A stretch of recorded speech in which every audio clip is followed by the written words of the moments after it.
June 24th, 2024. A warm, sticky night in Manatee County, Florida. The kind where the air hangs heavy and the streets are quiet, families tucked away, unaware that death is already moving among them. By sunrise, 3 women will be gone. Shauna Withers, shot in her car outside an apartment complex. Patty Bryce Williams, gunned down in a motel room, her final moments spent pleading for answers. And Nancy Bryce, mother of the killer, executed in her own home, the echo of gunfire ringing through the walls she'd raised him in. A city wakes up to terror, police scrambling to piece together a trail of blood that stretches across hours, across miles. But here's the question that stops you cold. What if I told you this wasn't random? That every pull of the trigger, every choice that night, was a step in a pattern stretching back years? Welcome to Unreal Minds, where the darkest truths are uncovered and every story leaves you questioning everything you thought you knew. If you love true crime, make sure to subscribe and hit the notification bell so you never miss a new case. Now let's get into it. What started as a domestic dispute, a call to 911, a fleeting argument, turned into one of Florida's most chilling rampages. Javonte Bryce, a 28-year-old man with a history unraveling behind closed doors, became a name no one could forget. 3 women died in less than 3 hours. His ex-girlfriend's friend, his cousin, his own mother. And then a final standoff. Hamilton County deputies cornering him near the state line. Bullets flying until he was gone. But the most shocking part, the one that lingers in your mind long after the sirens fade, this didn't have to happen. The warning signs were there, flashing like headlights in the dark. A restraining order filed months before, a mental health crisis ignored, a family's whispers of trouble left unheard. Tonight we walk through the final hours of a killer's collapse and the failures that let him run free until it was too late. How did one man tear apart so many lives in a single night? And what does it say about the shadows we don't see until they strike? Javonte Bryce was 28 years old, a man you'd pass on the street without a second glance. Manatee County, Florida was his home. Palm trees, quiet neighborhoods. The kind of place where secrets hide in plain sight. To the world, he was ordinary. A guy with a job, a car, a life that didn't scream trouble. But peel back the surface, and you'd find something else. Something darker. Something that had been festering for years. Bryce wasn't a mystery to those who knew him best, or feared him most. His ex-girlfriends carried the scars of his temper, both the kind you see and the kind you don't. Court records paint a grim picture. A restraining order filed in 2023 by a woman who couldn't sleep without locking every door. Her statement was stark. He said he'd kill me if I left. He meant it. Another ex spoke of late-night calls, threats that turned her phone into a lifeline she dreaded answering. These weren't one-offs. This was a pattern, a cycle of control and chaos that spun tighter with every year. And yet Bryce walked free. Time after time the warnings piled up, pleas for protection, police visits that ended with shrugs. One neighbor saw him pacing his yard at night, muttering to himself, fists clenched like he was fighting shadows. "I thought he was just stressed," she'd say later, voice trembling. "I didn't know what he was capable of." No one did. Not fully, not yet. The system had every chance to stop him, and it blinked.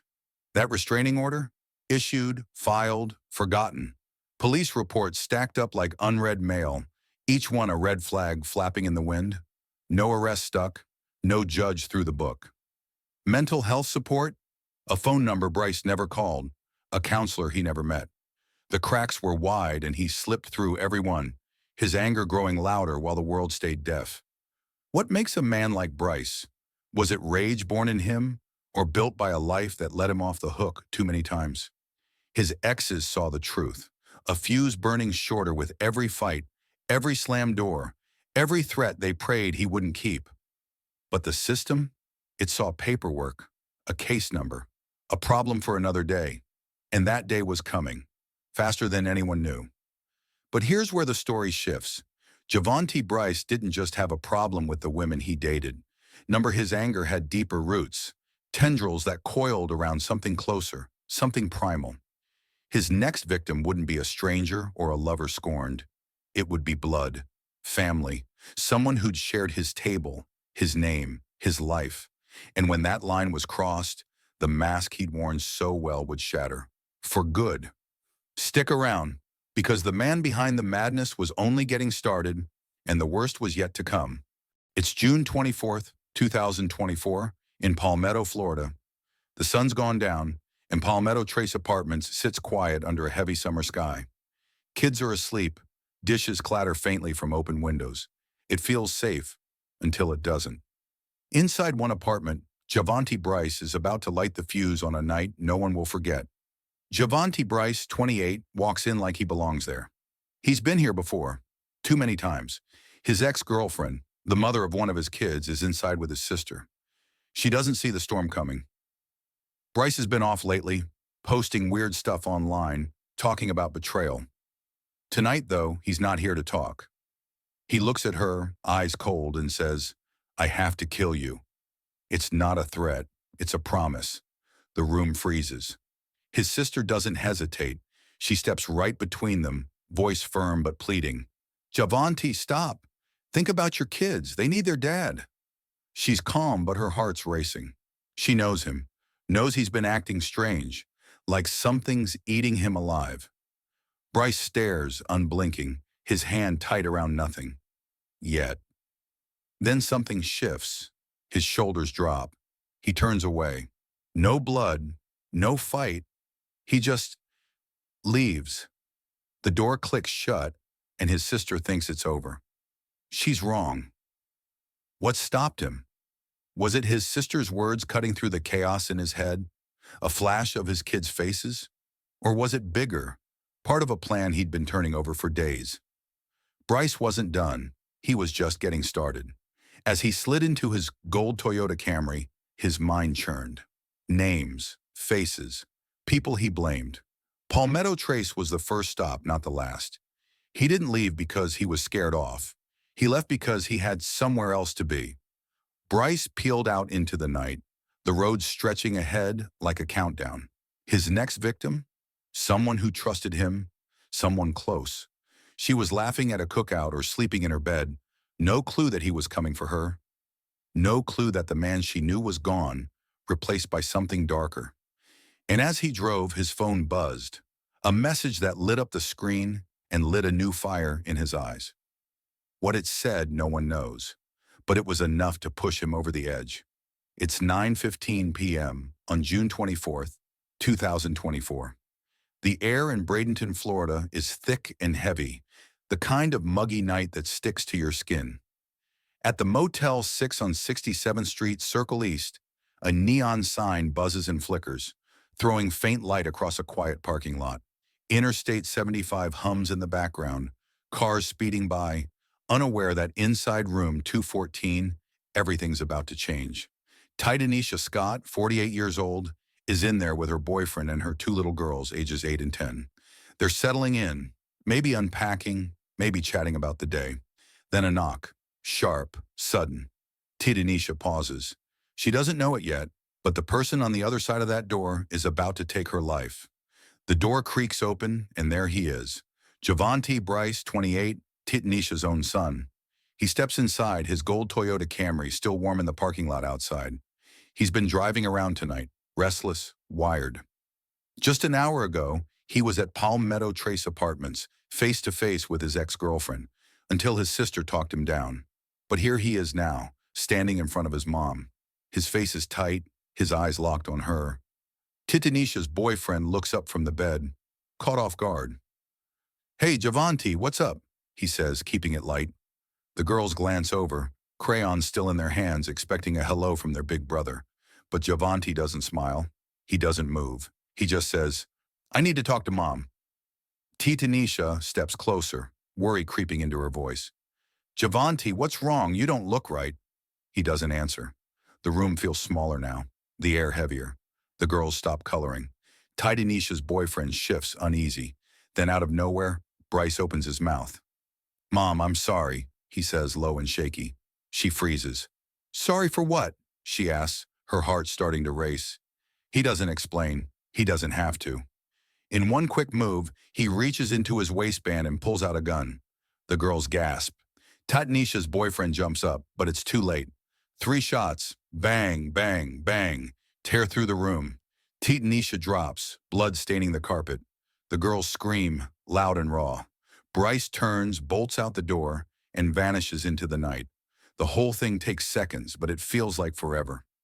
Downstairs, David Valentin's trying to sleep in the room below. He's a guest just passing through when voices wake him up, arguing sharp and fast. Then the gunshots. 4, he counts, though police will later say 3. Right after, a little girl's voice cuts through the walls. "Help me! Help me! My mom's been shot!" Valentin's out of bed in an instant, adrenaline pumping. He runs upstairs, bangs on the door to 214. It's already cracked open. He pushes inside and stops cold. Tanisha's on the floor, blood everywhere. Her boyfriend crouched over her, shaking. The 2 girls are sobbing, clinging to each other. "I tried to help," Valentin says later, his words heavy. "She looked at me, and then she was gone." Minutes tick by, 5, maybe 6, before sirens wail in the distance. Manatee County deputies swarm the motel, lights flashing red and blue. They find Tanisha Scott dead, 3 bullets in her chest. Her boyfriend's in shock, repeating the same thing over and over. "It was Javante. He shot her and ran." The girls, still trembling, nod through tears. The deputies secure the scene. But one question hangs in the air. Why? Why would a son do this to his own mother? And where is he now? Let's step back for a second, because this didn't come out of nowhere. Javante Bryce wasn't just some guy who snapped. Court papers, police reports, they tell us he'd been falling apart for years. Back in 2021, Bradenton police got a call. He'd shot himself in the stomach. Not an accident, not a fight, just him alone with a gun. They filed a risk protection order, said he was a danger to himself and everyone around him. Doctors held him under the Baker Act, checked his head, but he walked out anyway. That was 3 years ago, and it wasn't the end. Fast forward to 2023, he's in trouble again. Domestic battery this time. He punched a woman, choked her, left her scared for her life. She didn't press charges, but the cops knew his name by then. Ex-girlfriends had stories too. Fights, threats, a man who couldn't keep it together. And his social media? It's like a window into his head those last few months. Posts about his kids. "I love my babies," he wrote. Then darker stuff. "People don't know what I've been through. It's the last straw." Days before the murder, he's typing these words, hinting at something big, something final. Was he angry, hurt, lost? Whatever it was, it led him to that motel room, gun in hand, ready to kill the woman who gave him life. Now imagine being those 2 girls, 8 and 10 years old, stuck in that room when it all went down. They saw everything. To them, Javante wasn't just a name. He was their brother. They told deputies what happened, their voices small but clear. He came in, said sorry to mommy, then shot her. 3 times, they said, right in front of them. Tanisha's boyfriend saw it too. He was close enough to feel the heat off the gun, but not fast enough to stop it. "He didn't even look at me," he told police. "Just pulled the trigger and left." Those girls watched their mom hit the floor, watched their brother walk out like nothing happened. They're witnesses, sure, but they're kids too. Kids who lost everything in a heartbeat. The boyfriend tried to hold it together, kept them close while the cops asked questions. But his story matched theirs, word for word. Javante Bryce did this. No doubt, no hesitation. And as the deputies scribbled notes, their radios crackled. Another call, another shooting. Bryce wasn't finished. The motel's a mess now. Cops everywhere, tape going up, lights bouncing off the walls. Tanisha's gone, and her killer's in the wind. But here's the thing, Javante Bryce isn't hiding. He's not racing to ditch the gun or duck the law. He's behind the wheel, tearing through the night toward Palmetto, 25 minutes away. His next stop? A family cookout. His next target? His own cousin, someone who's known him forever, someone who's got no clue he's coming. She's there, laughing, eating, living, until he shows up. It's June 24th, 2024, 9:40 p.m. in Palmetto, Florida. A cookout is wrapping up at a house on 26th Street, Court East. The air smells like barbecue, smoky, sweet, with a hint of charcoal. Music hums from a speaker on the porch, low now as the night settles in. Kids giggle, chasing each other with sticky hands, while adults stack plastic plates and fold chairs. Sakuya Bryce, 29, stands near the front door, laughing with her mom about something silly one of the little ones said. She's full, happy, ready to call it a night. Her keys jingle in her hand as she waves goodbye, her voice carrying over the yard. See y'all tomorrow, she says, stepping into the dark. Her SUV waits on the street, parked under a dim streetlight. She doesn't know it yet, but she's walking straight into a trap. Across town, Javante Bryce is on the move. His gold Toyota Camry cuts through the night, tires humming on the asphalt. He's just left the Motel 6 in Bradenton, left his mother dead on the floor, 3 bullets in her body. Now he's heading here to Palmetto. His face is calm, too calm, like he's done this before. His eyes are fixed ahead, locked on his next stop. Sakuya's name sits heavy in his thoughts. His cousin. Family. But tonight that doesn't matter. He's got a gun tucked in his waistband, and he's coming for her.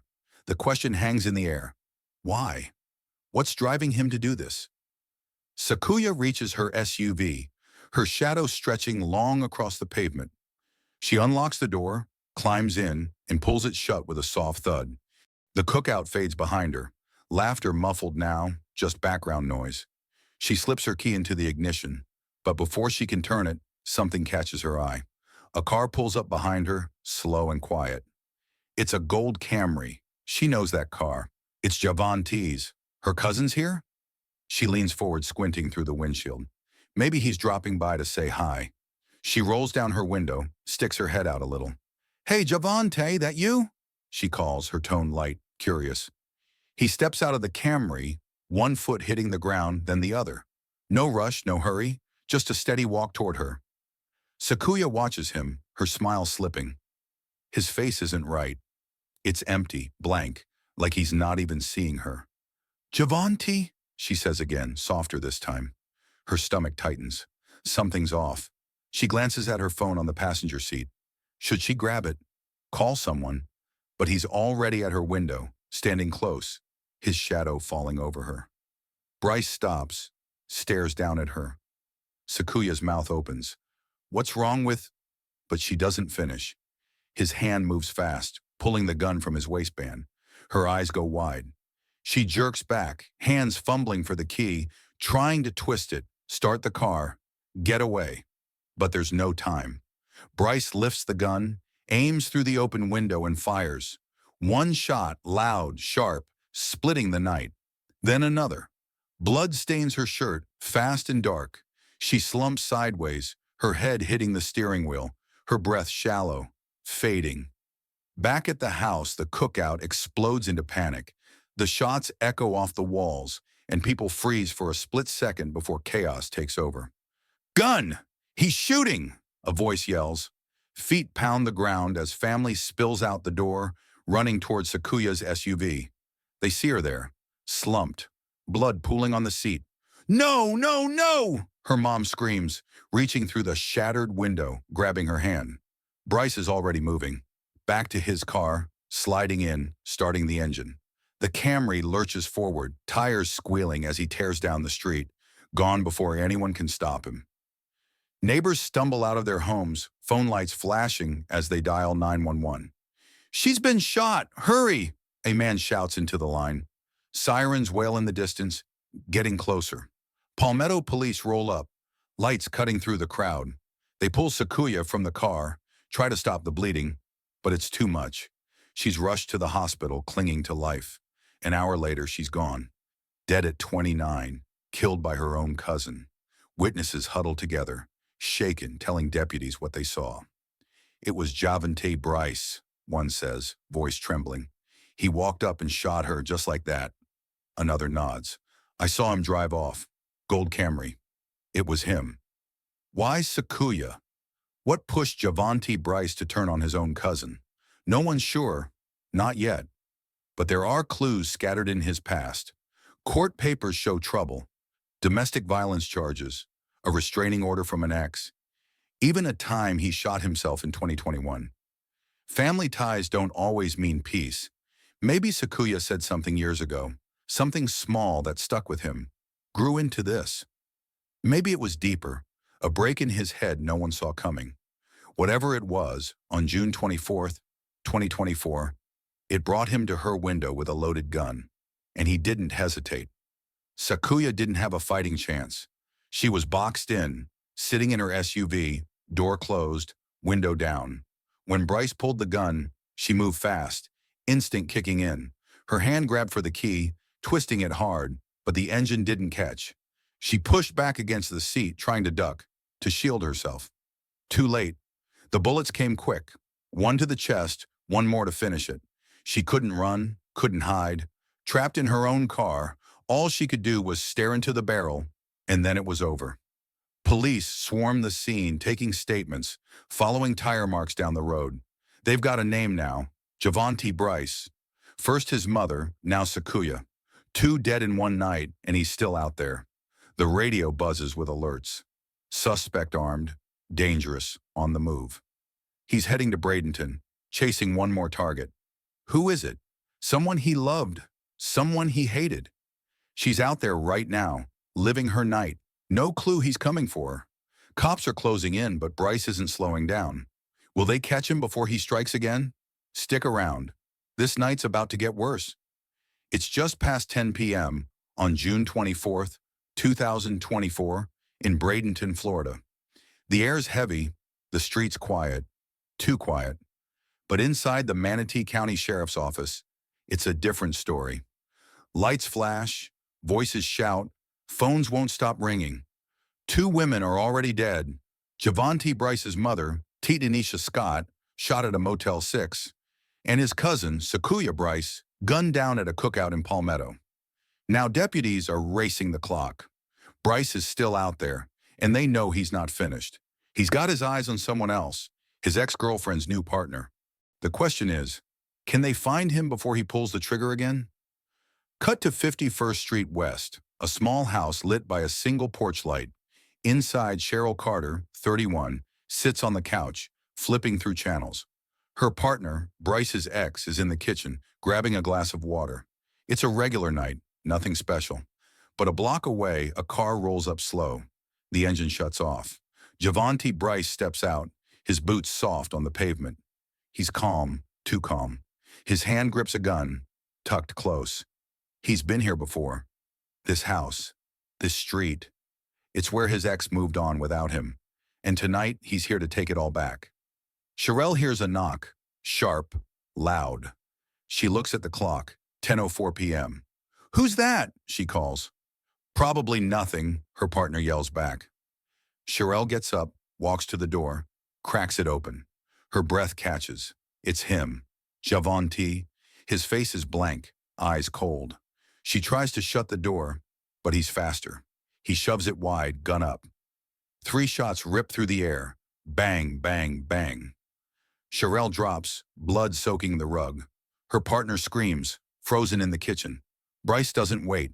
He turns, walks out, headlights flashing as he peels away. Minutes tick by. Police flood the scene, lights painting the street red and blue.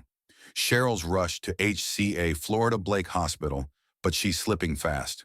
Doctors fight to save her. 31 years old, gone before they can stop the bleeding. Outside, deputies shake their heads. "It's Bryce," one mutters. "Third one tonight." They've got his name, his car, a gold Toyota Camry, but he's already dust in the wind. The hunt's on, and it's getting hotter by the second. Cheryl Carter didn't see it coming. She was just living her life, happy, settled, in love with Bryce's ex. That's what got her caught in this mess. To Javante, she wasn't just a person. She was proof his ex didn't need him anymore. That burned him up inside.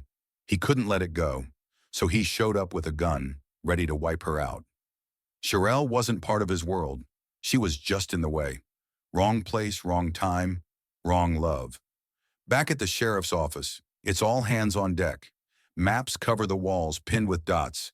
Motel 6, Palmetto, now 51st Street. Detectives hunch over desks, voices low but tense. "He's moving fast," one says. "Where's he headed?" another asks. They've got a tip. Bryce's family's on the phone. scared stiff. He's going to Georgia, a relative says. Said he's got another ex to kill in Valdosta. The room goes quiet. A deputy grabs a radio. Get Hamilton County on the line. Set up a roadblock on I-75. Alerts blast out statewide. Every cop in Florida is looking for that gold Camry now. He's close, but so are they. Out on the highway, Bryce floors it north. His hands are steady, his phone buzzing on the seat. Ignored. He's got one more stop, one more name. But the roads are tightening up. Deputies in Hamilton County wait, lights off, watching every car. The clock's ticking louder now. For him, for them, for whoever's next. Midnight's closing in, and Florida's wide awake. Javonte Bryce is out there, gun loaded, racing toward another life to end. Police are on his tail, net closing inch by inch. But he's slippery, quick, and he's got nothing to lose. Will they catch him before the next shot rings out? Or is someone else about to pay the price? Hang on tight. The end's coming. And it's going to hit. It's the middle of the night. 1 a.m. on June 25th, 2024.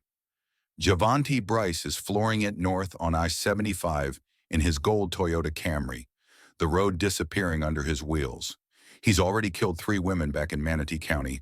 His mom, Titanisha Scott, his cousin, Sequoia Bryce, and his ex's new girlfriend, Cheryl Carter. Blood's on his hands, but he's not done. He's got another ex-girlfriend in his sights up in Valdosta, Georgia. The guy's a ticking clock, and it's running out fast. The cops know he's coming. Manatee County Sheriff's Office has put out the call. Bryce is armed, dangerous, and headed their way. Hamilton County deputies are on it. They spot his gold Camry crossing into their turf, near the Florida-Georgia line. They're waiting, engines off, lights dark. You can feel it. Something's about to go down. Bryce pulls off I-75 into a service station. It's closed, empty, just a shadow in the night.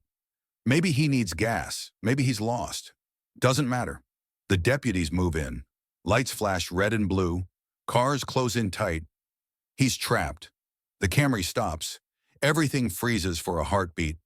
Then the door cracks open. Javonte steps out, gun in his hand. No pause, no words. He raises it, aims at the deputies, and pulls the trigger. Pop, pop, pop. Bullets rip through the air. Windows explode. The deputies hit back hard. Gunfire lights up the dark. It's loud, it's fast, and then it's done. Bryce drops, dead on the ground. Seconds. That's all it took. Who fired first? Word is Bryce did. He came out shooting, no warning. But it's a mess out there. Bullets flying, glass breaking. Hard to say for sure. The Florida Department of Law Enforcement is on it now, digging into the chaos. They'll check the scene, talk to the deputies, sort out the truth. Meanwhile, there's someone else in the car, Brianna Monique Davis. She's fine, no charges, but she's with him when it all ends. What's her story? Why is she there? The deputies want answers, and so do we. Those are Javonte Bryce's final moments, a killer cornered, a shootout that finishes him. 3 women gone, and now him too. But here's the thing that sticks. Could this have been stopped before it ever got this far? He had a past. Court papers show trouble going back years. Fights, threats, warning signs nobody grabbed onto. And now, here we are. The smoke clears, the lights fade, but one question won't go away. Were there chances to stop Javonte Bryce before the bodies started piling up? Hang on, because next we're going back, looking at the red flags, the missed calls, and why this night was always coming. June 25th, 2024, 1 a.m. Hamilton County, Florida. Gunfire's quiet. Javonte Bryce is dead beside his gold Camry. 3 women, mom Titanisha Scott, cousin Sequoia Bryce, Cheryl Carter, gone in one night. Cops got him too late. Could this have been stopped? Let's look back. The signs were there, clear as day, but no one acted. August 2021, Palmetto. Bryce, 25, alone, posts on Facebook. I love my babies. People don't get me. Then he shoots himself in the stomach. Cops rush him to HCA Florida Blake Hospital, file a risk order. He's dangerous. Baker Act locks him up for a mental check, but he walks free. No guns allowed, they say. Papers weak. Bullets win.